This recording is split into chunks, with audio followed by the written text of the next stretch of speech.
Em matemática, o nosso assunto é números. Vamos conhecer um pouco sobre a história dos números?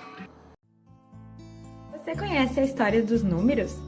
Os números surgiram a partir do momento que existiu a necessidade de contar objetos e coisas. Isso aconteceu há mais de 30 mil anos, ou seja, desde a época das cavernas.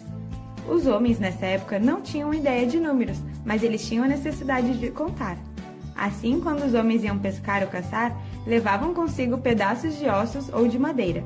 Para cada animal ou fruto capturado, o homem fazia no osso ou no pedaço de madeira um risco. As marcas e desenhos nas paredes das cavernas nos confirmam estes fatos. Com a evolução do homem, que deixando de ser nômade fixou-se em um só lugar, esse passou a praticar não somente a caça e a coleta de frutos, mas também o cultivo de plantas e a criação de animais. A partir daí, surgiu a necessidade de uma nova forma de contagem, pois os homens precisavam controlar o seu rebanho. Com o tempo, foi percebendo-se a necessidade de agrupar esses objetos de contagem, formando conjuntos numéricos. Passou-se então a utilizar pedras. Cada animal representava uma. Mas como isso era feito? Para cada animal que ia pastar, uma pedra era colocada dentro de um saco. Ao final do dia, para cada animal que entrava no cercado, uma pedra era retirada.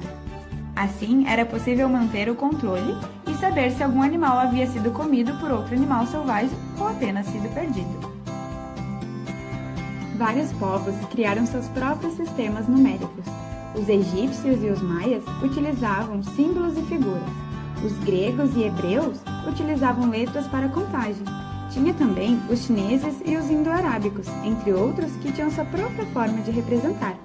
Percebemos que, com a necessidade de contar e calcular, muitos povos criaram formas diferentes para facilitar esse processo. Com a evolução do homem e da matemática, surgiu a palavra cálculo, que em latim significa contas com pedras. O contar foi a primeira atividade matemática da humanidade, e à medida que o homem evoluiu, a matemática foi sendo necessária. Sua vez de contar. Essa é a nossa atividade. Observe as imagens, confira as frutas que estão nas cestas e registre as quantidades usando números, tá bom?